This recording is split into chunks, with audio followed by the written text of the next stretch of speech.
श्री चरणों में प्रणाम। सीताराम। मैं दोपहर से अब लौट रही थी, कहीं गई थी, तो वहाँ से आते आते दो रिक्शे वाले खड़ा नहीं किए, हमने हाथ दिखाया तो थोड़ा सा मन में दुख हो गया। पहले से मैं दुखी थी। एक सज्जन आ रहे थे कि मैं किसको पूछूं। मैं रिक्शे वाले को बोलना चाहती थी कि हमारी माताजी कहाँ रहती है और हमें मिलना है और कुछ मेरे अंदर का दुख बताना है।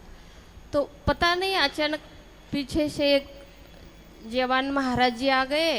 बहुत दिखने में प्रभु राम जी की तरह थे। अचानक आ गए, उनके पैरों में कुछ भी नहीं था, तो चलने लगे। तो हमने पूछा, महाराज जी बोले हमारे डॉक्टर सुनीता माता जी का दर्शन करना है, हमें कुछ वार्तालाप करनी है।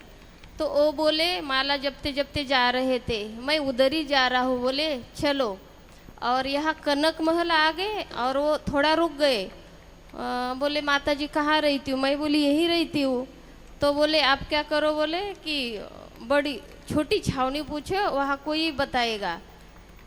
तो थोड़ा मन में लगा कि अरे ये भी महाराज जी उसी तरह ही है कि कोई नहीं बता रहे हैं। तो वो बोले आपको आज बिल्कुल दर्शन मिल जाएगा। तो मतलब अंदर से इतना रोना आ गया, रोते रोते आ गई, कमरे में शांत हो गई और फिर माता जी का दर्शन हो गया सामने। ये क्या है, पूछना चाहती हूँ।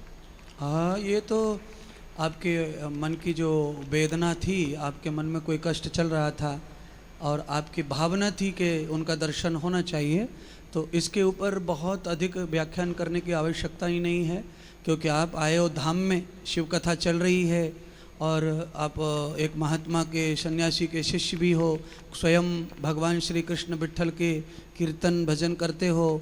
तो हम इच्छा करें किसी महापुरुष को मिलना है, किसी को मिलना है, तो अवश्यमेव इसमें सब देवताओं का सहयोग होता है और उसका दर्शन अवश्य होता है। और वो दर्शन हमें चल के नहीं, इच्छा रही पक्की तो वो दर्शन घर बैठे हो जाता है। तो आपको भी डॉक्टर आचार्य सुनीता जी का दर्शन, आपकी भावना थी, इच्छा थी, तो वो दर्शन आपको यहाँ उपलब्ध हुआ। क्योंकि भावना और हमारा कर्तृत्व, ये दोनों ही हमारे जीवन को सफल बनाने में कारगर होते हैं। तो आपका कर्तृत्व भी है, आप भगवान के भगत भी हैं। वारकरी संप्रदाय जो है बहुत कृष्ण भक्ति में आगे माना जाता है, शुद्ध बुद्ध माना जाता है। और साथ में आप एक सन्यासी के शिष्य हैं और धाम में हैं। यहाँ आने के बाद इच्छा करें अपन दर्शन की, तो मुझे लगता है सब लोगों के दर्शन की इच्छा पूरी होगी। आप जो भी भावना से करते हैं, जिस भाव को रखा है, तो उसमें आपके पिछले पुण्य, पिछले कर्म, पिछला तप जप सब आज काम आया आपके। और आप दुखी थे, संकट में थे, परेशानी में थे, तो उसका अगला जो पड़ाव होता है दुख का, वो सुखी होता है। तो आपके जीवन में भी दुख आया और उसके बाद अब सुख भी आया। ये दिनचर्या है हमारे जीवन की। पहले दुख था, आज सुख हो गया, इच्छाओं की पूर्ति हो गई।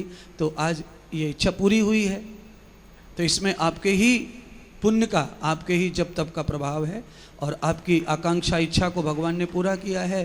तो ये सारा श्रेय राम जी को ही आप दो, भगवान को ही दो।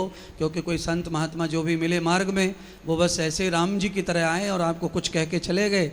और भले ही उन्होंने मार्ग दिखाया नहीं दिखाया, पर आपको कुछ सहारा तो मिला, सपोर्ट मिला दर्शन से। तो आज हमारे डॉक्टर सुनीता जी का आपको दर्शन हुआ और आपकी हर इच्छा ऐसी पूरी हो और आपको इसी तरह दर्शन होता रहे। धन्यवाद। इसीलिए तो कहते हैं राम नाम रटते रहो जब तक घट में प्राण, कभी तो दीन दयाल के भनक पड़ेगी कान। राम नाम नहीं भूलना है।